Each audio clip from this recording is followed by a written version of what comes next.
जय हिंद, नमस्कार।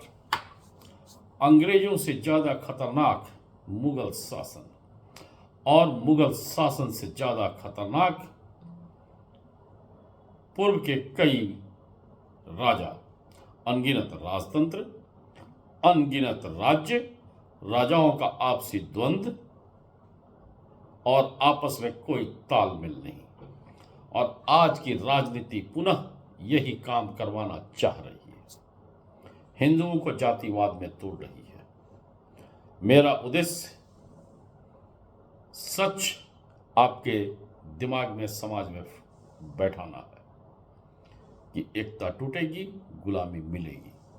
मेरे इस फेसबुक और यूट्यूब चैनल को लाइक, सब्सक्राइब करना, शेयर करना न भूलें, क्योंकि जो जमीनी जानकारी मैं देने की कोशिश कर रहा हूं, यही आपका भविष्य है, यही आपकी अर्जित संपत्ति का सुरक्षा होगा, आपके पीढ़ियों का सुरक्षा होगा।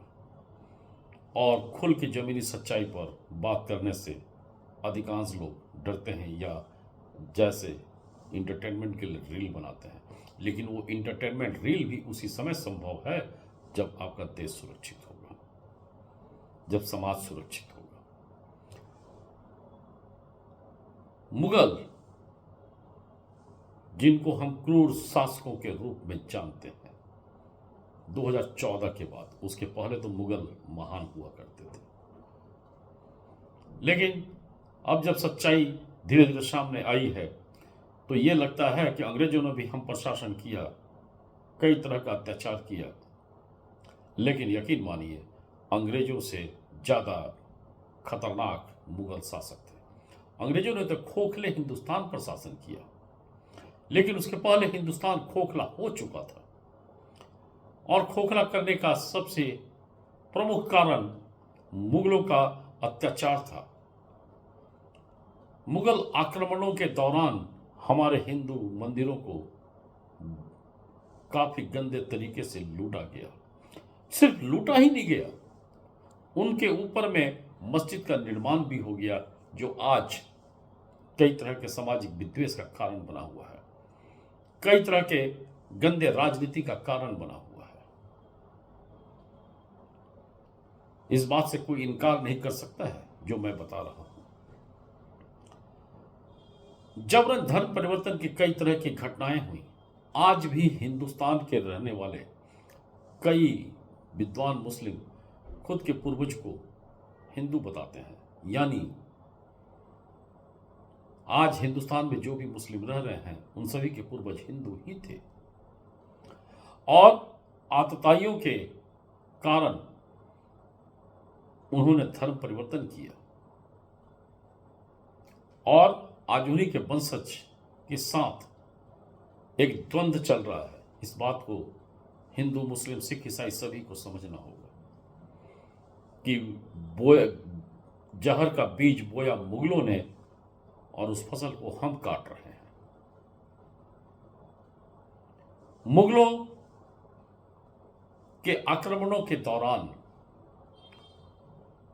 हिंदू महिलाओं के जौहर का कई वारदात, कई किस्सा हमारे इतिहास में वर्णित है। आप यकीन कर सकते हैं कि उस समय वहां पर मंजर क्या रहा होगा। स्वस्थ महिला, स्वस्थ मां, स्वस्थ बेटी, स्वस्थ बहन किन विकट परिस्थितियों में अपने आप को आग के अंगारों के हवाले की होंगी। क्या आज अगर ये हो तो किसको किसको पसंद आ सकता है।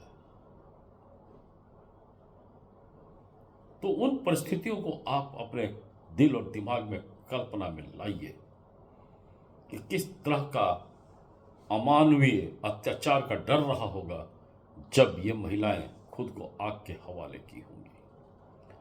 हिंदुओं को काफिर कहकर कई प्रकार का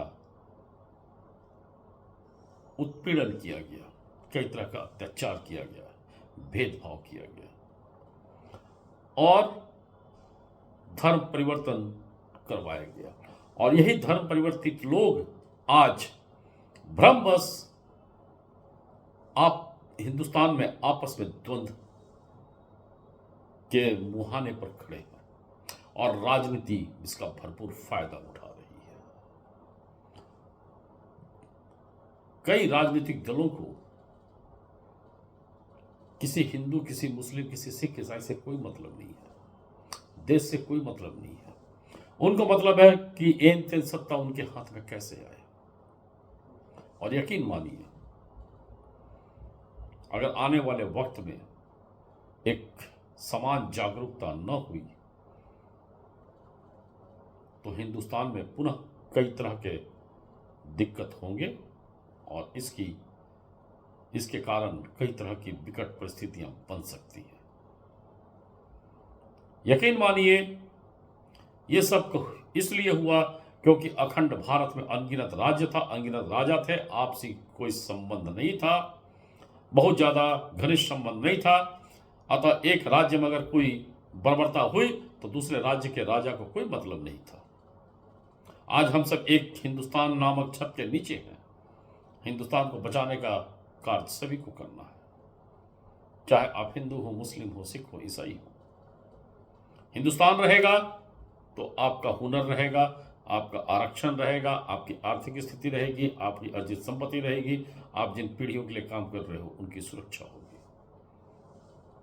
ध्यान से मेरे इस विषय को आप जरूर सोचें। जय हिंद, नमस्कार।